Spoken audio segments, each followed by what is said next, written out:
What Ferrari has just revealed ahead of the Spanish Grand Prix has taken absolutely everyone by surprise, especially Lewis Hamilton and Charles Leclerc, who were left stunned by the bold changes coming to the SF25 this weekend.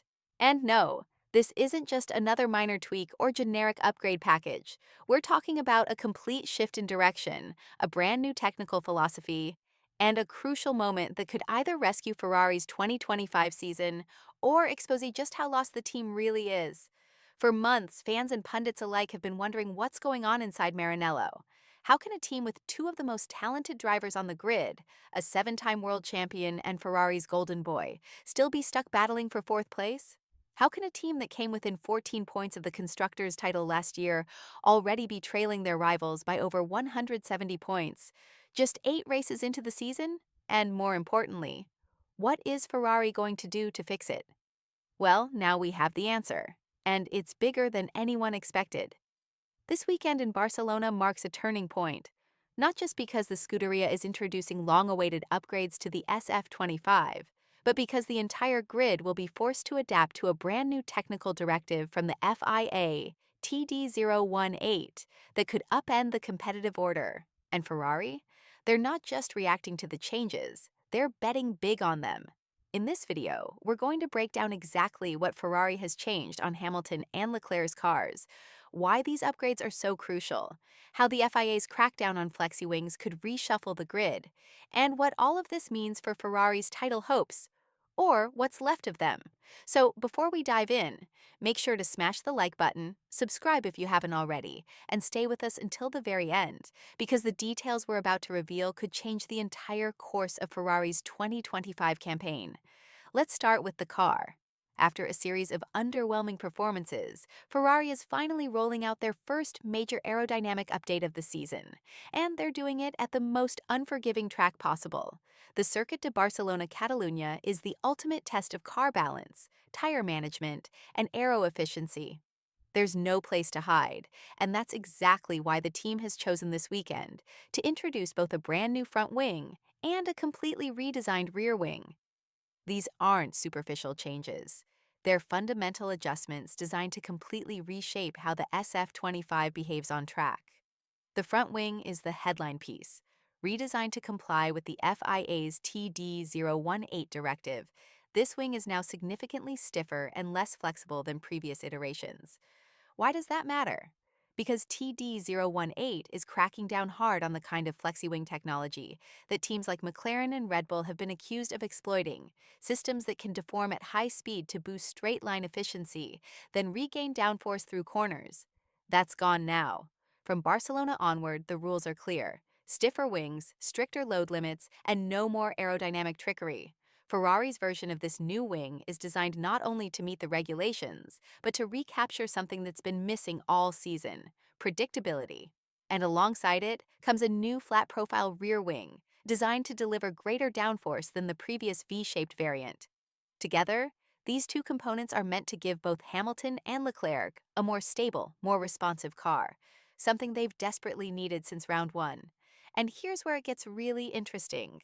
According to internal simulations and data from Monaco, where Ferrari claims they rediscovered the drivability traits of last year's SF24, the team now believes they're finally on the right path. They're confident that these new aerodynamic parts will not only improve lap times, but also give both drivers the confidence to push the SF25 to its limits without second-guessing every corner entry or braking zone. And for Hamilton in particular, that could be massive. The British driver has yet to reach the podium since joining Ferrari.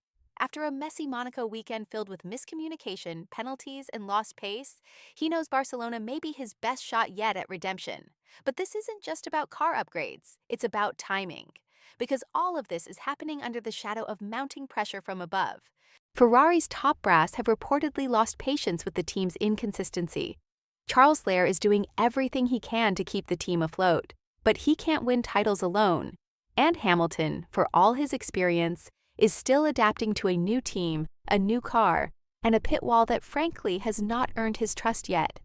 That's why this race matters, not just for points, but for momentum, for clarity, for belief. And then there's the wild card, the technical directive. TD018 is the single most disruptive piece of regulation introduced so far this season. Under the new rules, front wings are now limited to just 10 millimeters of vertical flex under symmetrical load, down from 15 millimeters. Under asymmetrical load, the limit is now 15 millimeters instead of 20 millimeters. Even the flaps are affected with allowable flex reduced from 5 millimeters to just 3 millimeters under a 60 Newton point load. What does this mean in practice? It means that some of the cars that have looked unstoppable, particularly McLaren, could now find themselves vulnerable if they've been relying on flexible aero components to gain performance. Those gains will now be neutralized. And Ferrari, they're hoping this rule change will close the gap overnight. That's why this weekend isn't just a normal race. It's a stress test for the car, for the team, for the entire technical department at Maranello.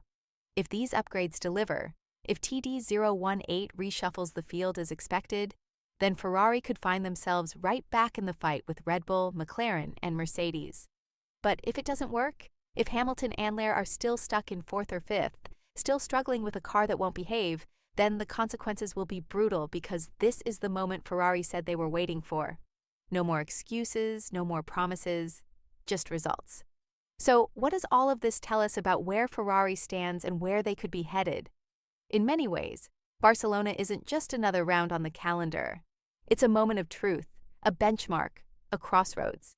Because what happens here could set the tone for the rest of 2025, not just in terms of performance, but in terms of confidence, belief, and internal stability. We're looking at a race that may define whether Ferrari continues to fight or starts to fracture under the weight of its own expectations.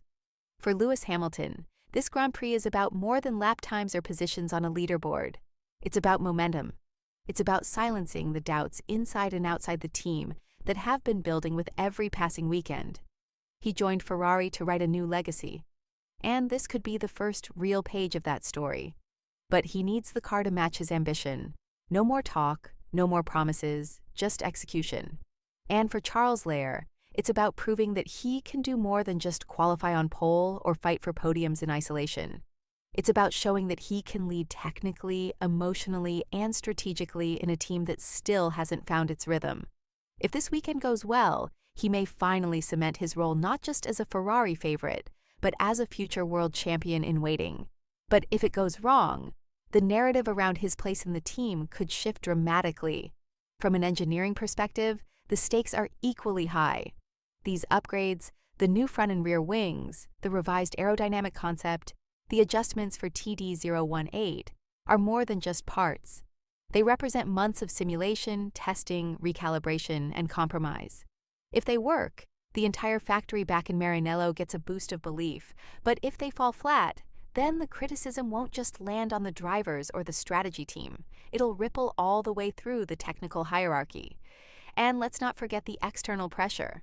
With Red Bull still leading, McLaren gaining strength, and Mercedes preparing a mid-season charge, Ferrari cannot afford to remain static. The time for analysis is over. The time for cautious optimism is over. The only thing that matters now is what happens on track under the sun of Barcelona on one of the most punishing circuits of the year. So, whatever happens next, whether Ferrari rises to the challenge or is swallowed once again by the chaos, it's clear that this is a defining moment. A weekend that will be remembered as either the turning point or the tipping point. If you've enjoyed this breakdown, don't forget to leave a like, subscribe for all the latest updates from inside the world of Formula One, and tap the bell so you're always first to know when a new video drops. And most importantly, drop your thoughts in the comments. Will Barcelona be the beginning of a Ferrari comeback? Or is this just another chapter in a story that fans are all too tired of reading? Let's find out together.